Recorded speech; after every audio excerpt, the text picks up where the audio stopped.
Well, greetings. Welcome to our CityRise podcast. Great to have you with us. Today I'm joined by Ben Hayes and also Audra with Ascending Leaders, a fairly new partner with us, and excited to hear about Audra and about her ministry. So Audra, tell us first about yourself. Yeah, sure. I'd love to. Thanks for having me on today. My name is Audra Dezfulian. I've been in Houston for about 3 years now. My husband and I moved here from Pittsburgh, Pennsylvania during COVID. Wow. My husband works down at the medical center at TCH. So that's why we're here. What does he do? He is a physician in critical care. He runs a ICU for adults born with congenital heart conditions. It's at the top floor of the TCH. So that's why we're here. Yep. And we have 3 beautiful kids. Emily is 10, Nicholas is 8, and Michael is 3. Wonderful. So we're loving Houston, and the weather here is quite hot compared to Pittsburgh, but I really enjoy the heat over shoveling snow in May. So, wow. Yeah, so that's Been there, us. Done that. Yeah.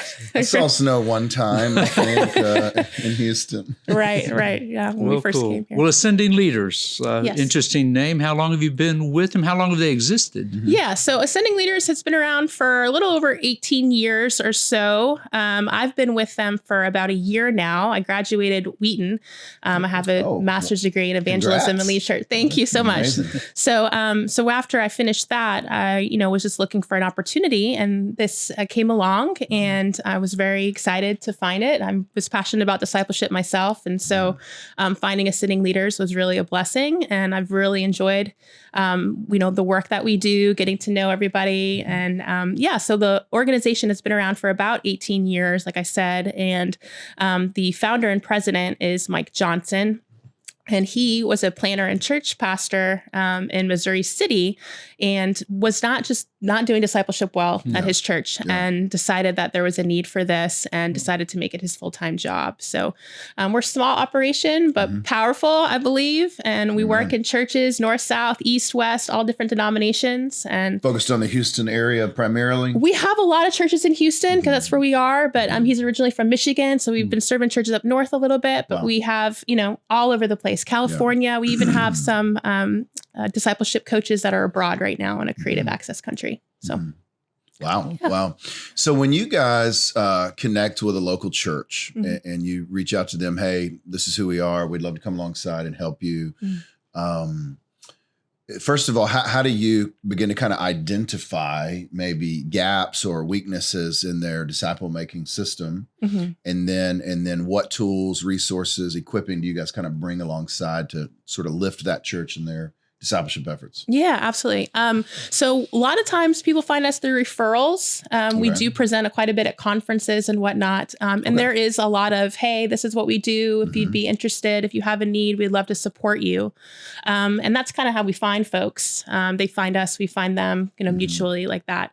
And then the way that we support them is, I really, as part of being a liaison, I, listen a lot to, what their ministry is like. Try to get an understanding of what their challenges are, but what their joys are, and kind of talk to them about what we could bring to the table as partners. So we work heavily with a spiritual growth assessment called Renovo. You might be familiar with its predecessor, Reveal, that came out of Willow Creek Church. Yes. So Reveal is no longer, but Renovo is basically its long lost cousin. And so it's a spiritual growth assessment that they go through congregationally, and really give some really rich data on telling them kind of the spiritual temperature of their congregation. So pastors can really know, what their people need, so they can understand more fully what they need to grow. And we work heavily with that data through our coaching model. And so we come alongside them. So we're not consultants that kind of come in and just give, hey, this is what the problems are, and then a big long list of to-dos. We really walk with them through the whole process. Relationship. Absolutely. So we build relationships and we walk with them through the whole process. I love that. And it sounds like, just by the title of the organization, Ascending Leaders, it sounds like you guys are focused more on disciple makers and kind of leaders in the church versus like the individual, members that are being discipled. And so what is your kind of approach to those leaders? You know, you're spending time with them like in a group setting and one-on-one. What does that look like? Yeah, that's a great question. So yeah, we are focused on sort of we call it executive level coaching. So we work with pastors. We have you form a discipleship team based on staff, lay leaders, whatever you kind of curate, but we have it be representative of your congregation. Nice. And then we work with you, we work with the discipleship team to kind of go over the results. And then most of the coaching is done with the pastor and the discipleship team leader. And then they take what we've coached them back to their team so that it's really sustainable after You're counting we on leave. him keeping that going. That's right. That's yes. great. We really don't want it to rely heavily on us because then when we leave, then it all stops. So we really give it back. We give the tools that the leaders need to keep it going within their congregations. Love that. Cool. I love the relationship to the church. I was missionary overseas for nearly 30 years and had a lot of people come in and tell me, this is how you do stuff.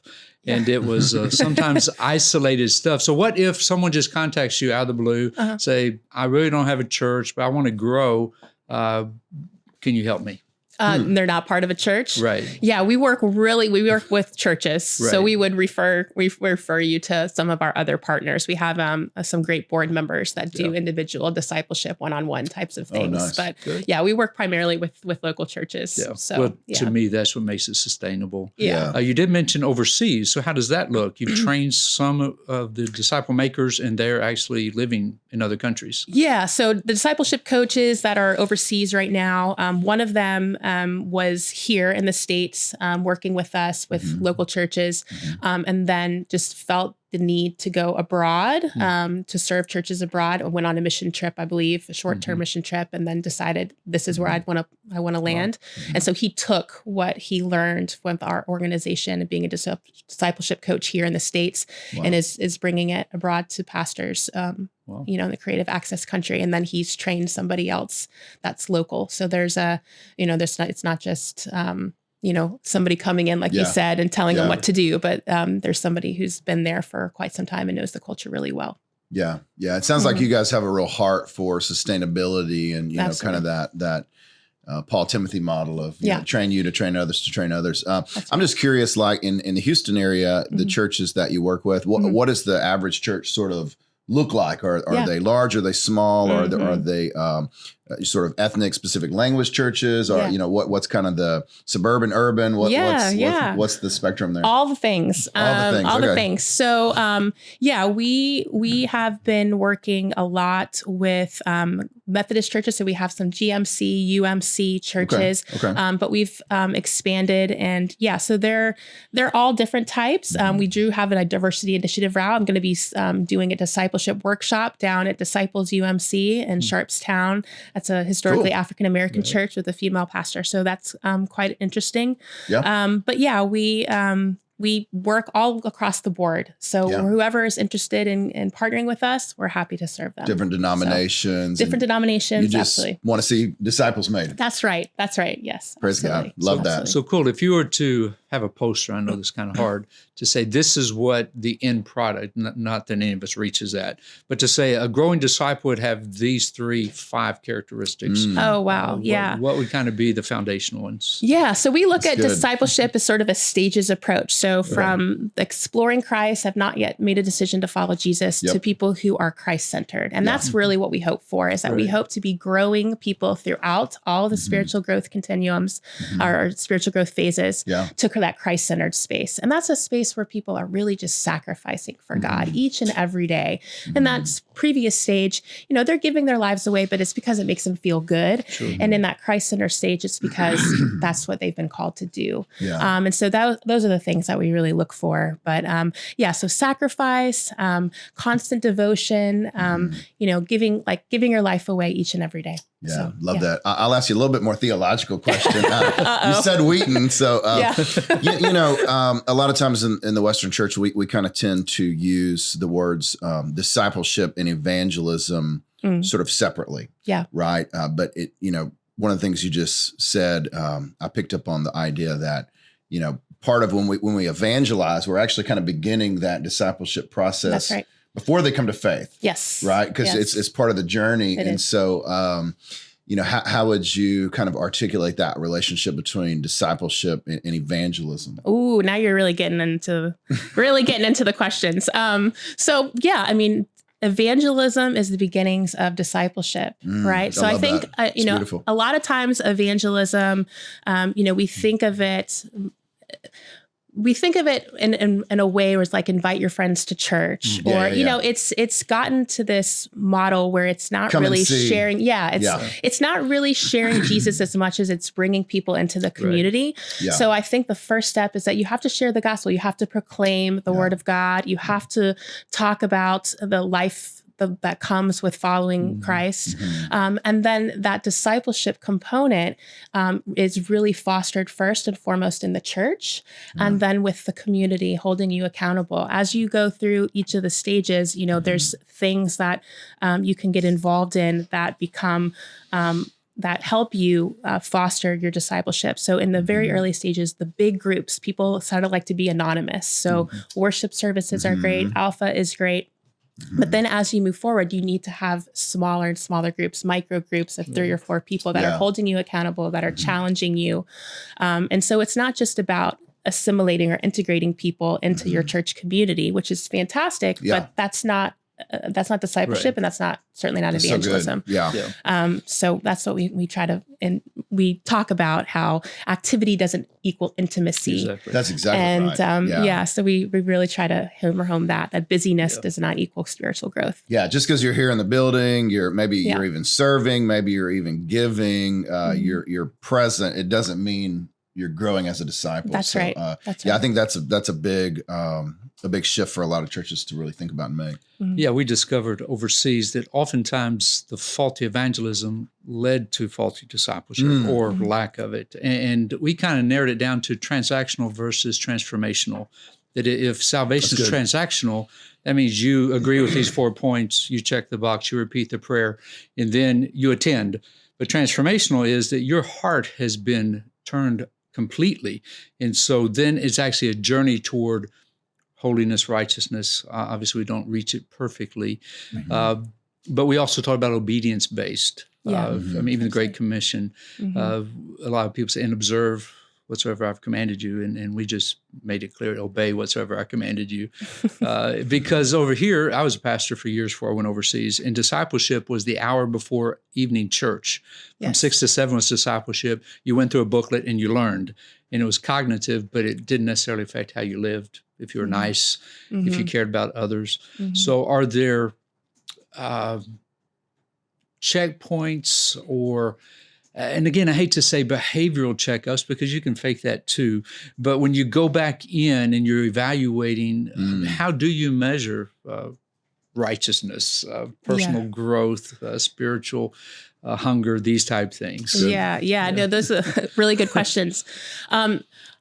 Personally, I would never attempt to measure any of those things, but this congregational survey that they've put out has about 100 and some questions that really gets to the heart of the matter. And one of the most important things that they discovered that really helps move people along the spiritual growth continuum is a belief that God is personally involved in my life.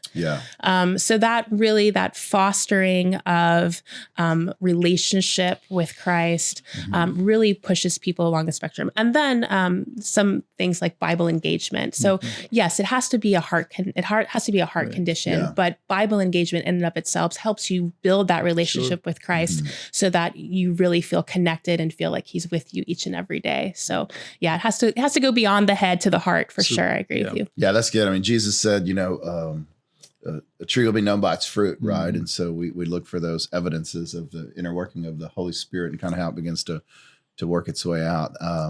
That's really powerful. What's kind of your first step? So when you go to a church, what's the first thing you do to kind of get them going? The first thing that we do, well, I loved the first thing that we do is to do a discipleship workshop. So I love to come in and do a discipleship workshop with the whole congregation because it really gets them thinking about it. Discipleship can be a very ambiguous term for a lot of people. And just like you described, does that mean that it's a Sunday, hour before church? Is it, does that mean it's one-on-one? What does that really look like? Kind of defining the terms. Let's define it. Yeah. So reintroducing them to the concept. Exactly. Yeah. So we define it as a growing love of God that results in a growing love of others. Right. So that really incorporates, keeps it a center set model rather than a bounded set model, right? Yeah. And so I love to go in, do the discipleship retreats, really get people building common language around discipleship, really helping them understand what it looks like biblically, but then translating that into contemporary kind of understandings, helping people see what people are like at each stage and then what they need to grow. It really gets people thinking, you know what, I might be at this stage of spiritual development, and this person that's close to me, they might be here. And so when my church starts putting initiatives in place, I should probably join up with that. I should probably take part in that. And so I think that's really, really helpful that we've started doing that more recently with churches. And I think that's a great place to start, especially before you're going through the spiritual growth assessment, to really think, this is important both for me and for us as a body. Yeah. So that's what I love to do. I like that. So you're kind of defining the terms, explaining what we're talking about. Yep.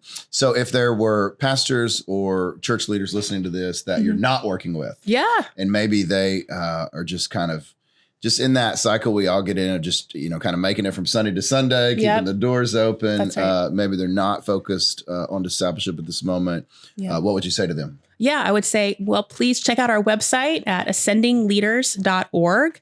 You can email us at info@ascendingleaders.org. We'd love to connect with you. But the first step is always just to hear about your ministry. I want to get to know you. I want to hear what your challenges are. I want to hear, like I said, what your joys are. And we want to lean into those because when you're focusing only on what is not working, people get burned out. True. Yeah, so we want to talk about what we can celebrate as well. And that's what that spiritual growth assessment will help you unpack. It's really going to put what you think you know into black and white data so that you really have a plan moving forward and the journey is really fruitful.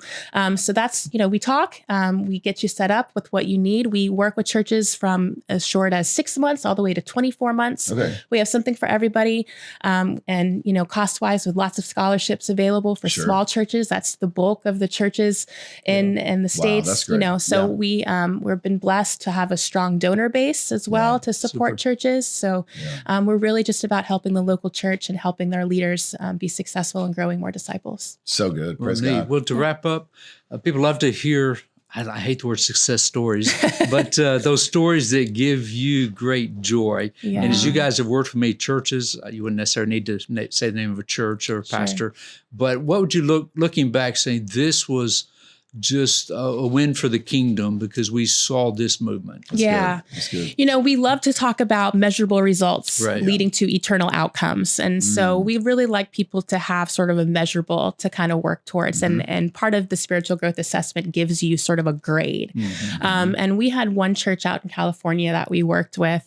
And they first took the spiritual growth assessment and they scored 28 out of 100. So very, very low, troubled church. And they were really down on themselves. And over about 18 months of working with us, the second time they took it was about 2 years later and they were up to a 74. Wow. So so that's a big jump. So it's amazing that what they can do when that's why we love the spiritual growth that system. Encouraged them, that infused like life into Absolutely. that Yes. And they've come back now for a third time to assess. So they're going through that as we speak. Nice. And so it's just constant growth. And we love to see, I want to hear their grade on the third go around. You have to let us know. Now they know we're celebrating with that church. That's awesome. Yeah. Well, super. Well, great to have you with us, Audra. Tell us again how to reach you. Yes. So email us info @ascendingleaders.org. Check out our website, www. Nobody says that anymore, but ascendingleaders.org. We'd love to connect with you. Please reach out. We'd love to partner with you on the path to in discipleship growth. All right. Thanks so much. Great to have you with us. Great to have you listeners with us as well. God bless you.